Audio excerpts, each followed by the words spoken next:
कभी आपने सोचा था कि अमेरिका भारत को एक दिन खुलेआम धमकी देगा? भारत की सरकार चुप रहेगी? कुछ लोगों का तो मानना यहाँ तक है कि भारत की सरकार और आरएसएस के कुछ लोग भारत को सिर्फ अमेरिका के इशारों पर चलाना चाहते हैं।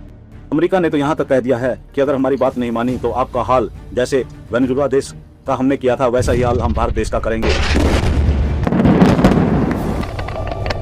क्या सच में ये बात सिर्फ डर दिखाने के लिए है या ये बात भारत को गुलाम बनाने के लिए है? मैं आपको आज कुछ फैक्ट बताना चाहता हूं कि अमेरिका कैसे अपना गुलाम बनाता है। ये सीधा किसी देश पर हमला नहीं करता, सेना नहीं भेजता। ये अपने टैरिफ और टैक्स या तेल लेने के लिए दबाव या डॉलर में कुछ सामान खरीदने पर विवश करता है। और जैसे भारत में हमारा देश कृषि और पशु उत्पादन डेयरी से चलता है, बहुत बड़ी इकोनॉमी की वहाँ से आती है हमारे देश के लिए, और ऐसे ही उसको हैक करके उसके ऊपर कब्जा करके हमारे देश को ये एक गुलाम की स्थिति में पहुंचाना चाहता है, ताकि हम भारत की जो कृषि उत्पादक जमीन है और जो दुधारू पशु हैं, डेयरी प्रोडक्ट है, कि उन पर अमेरिका का हम हक जताने दे, उनको खुलेआम भारत देश अमेरिका के लिए खोल दे। इसी तरह इस पर जब उनका राज हो जाएगा तो वो भारत देश को गुलाम बनाने की सोचेंगे।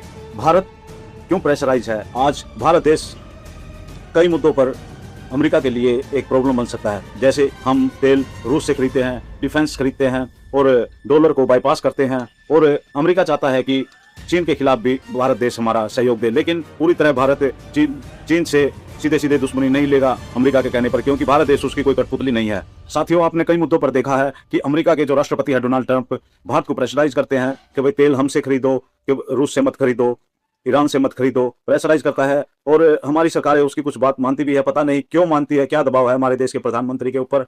और हम चाहते हैं कि जहां से भी हमारे देश को कम रेट में तेल और डिफेंस का सामान मिले तो हमें वहीं से खरीदना चाहिए, क्योंकि हमें अपने देश को आगे बढ़ाना है, न कि हमारे देश को गरीबी की तरफ ले जाना है और वैश्विक मंदी की तरफ लेके जाना है। साथियों, हमारे प्रधानमंत्री को समझना चाहिए कि हमें किसी से डरने की जरूरत नहीं है। हमारा देश इस पूरे वर्ल्ड में पॉपुलेशन में दूसरे नंबर पर है। हमारा देश परमाणु शक्ति है हमारे देश के पास, हमें डरने की कोई भी जरूरत नहीं है। अगर हमारी जितनी भी राजनीतिक पार्टियां हैं, अगर हमारे देश के ऊपर कोई दबाव बनाएगा या हमें कठपुतली की तरह यूज करना चाहेगा, तो हमारे देश की जितनी भी पार्टियां हैं, राजनीतिक पार्टियां, वो सब मिलकर भारत का एक एक नागरिक, एक एक आदमी, एक एक बच्चा प्रधानमंत्री के सहयोग में खड़ा हो जाएगा। अगर प्रधानमंत्री जो हमारे राष्ट्रपति है अमेरिका के, उनसे न डरे, उनके दबाव में काम ना करे, अगर हमारे देश की जो आर्थिक स्थिति है उसको बेहतर बनाने के लिए काम करे, जहां से कम पैसों में हमें तेल मिल रहा है, जहां से हमें कम पैसों में डिफेंस का सामान मिल रहा है, तो वहां से खरीदे। क्यों जनता के ऊपर प्रेशर बढ़ा रहे हैं, जनता के ऊपर कर्ज बढ़ा रहे हैं? किसी से भी डरने की जरूरत नहीं है।